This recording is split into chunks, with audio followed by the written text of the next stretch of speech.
उसमें शंकर जी की तीसरे नंबर की बेटी, क्या नाम है?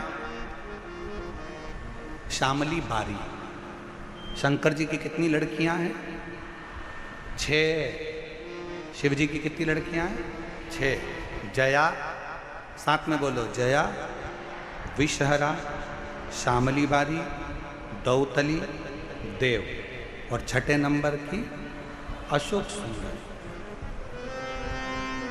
तीसरे नंबर की बेटी क्या नाम है?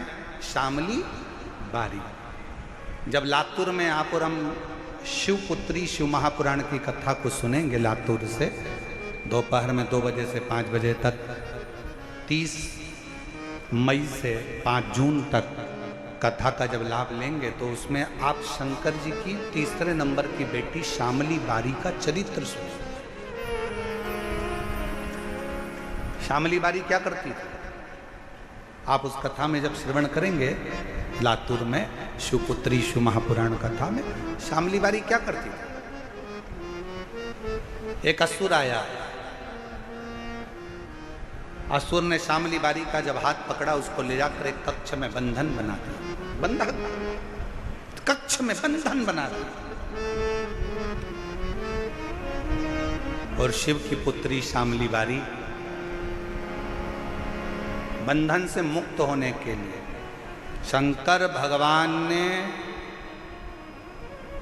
शिव जी का पूरा चरित्र उठाकर देखिए। शंकर भगवान की बेटियों के ऊपर जब जब किसी असुर ने संहार करना चाहा, किसी राक्षस ने शंकर की बेटी को छूना चाहा या शंकर जी की धर्म पत्नी को छूना चाहा, शंकर जी ने उसका अंत नहीं करा। स्वयं पार्वती जी को छुआ तो पार्वती जी ने अंत करा, और शंकर जी की बेटियों को छुआ तो बेटियों ने अंत करा। ये सीख दे रही है शिव महापुराण की कथा। अपनी बेटी को शिक्षा दो, शास्त्र पढ़ाओ, पर साथ में अपनी बेटी को शस्त्र की भी शिक्षा दीजिए कि वक्त पड़ने पर शस्त्र भी चला सके।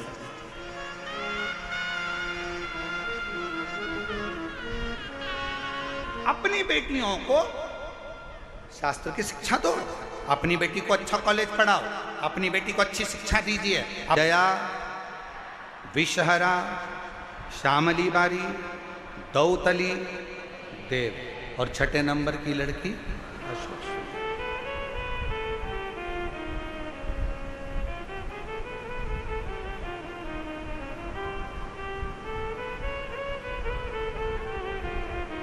शिव तत्व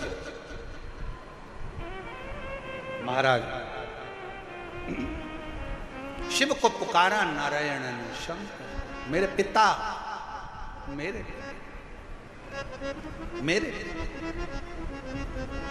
और शिव ने ऐसी करुणा करी। मेरे ओघड़दानी,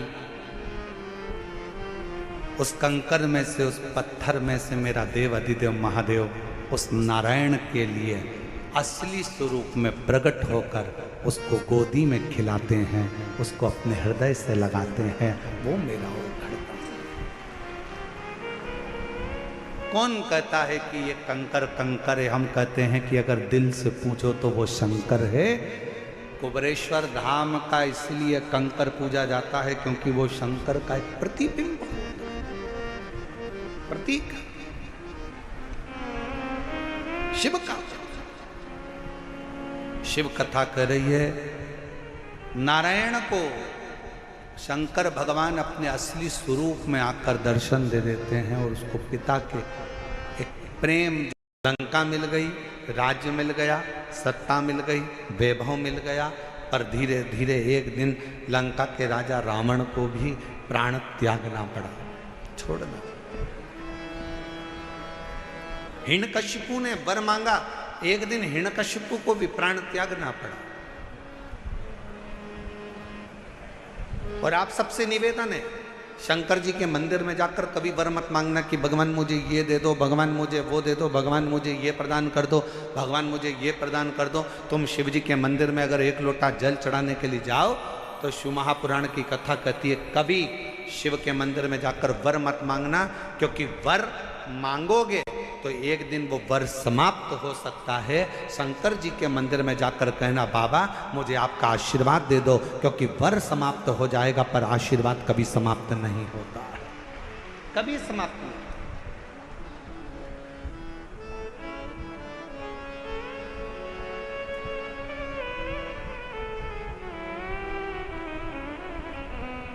हो सकता है कि वर मिला और समाप्त हो जाए, हो सकता है कि वर प्राप्त हुआ और वो समाप्त हो जाए, पर आशीर्वाद कभी समाप्त नहीं होता। अगर मेरे शंकर का, घर के बुजुर्गों का, माता पिता का, घर के बयों का, घर के बड़ों का, गुरुजन का, संत जन, साधु जन, तपस्वी जन का, या अपने घर के माता पिता या वृद्ध का जब आशीर्वाद मिल जाता है तो फिर वर की जरूरत भी नहीं पड़ती।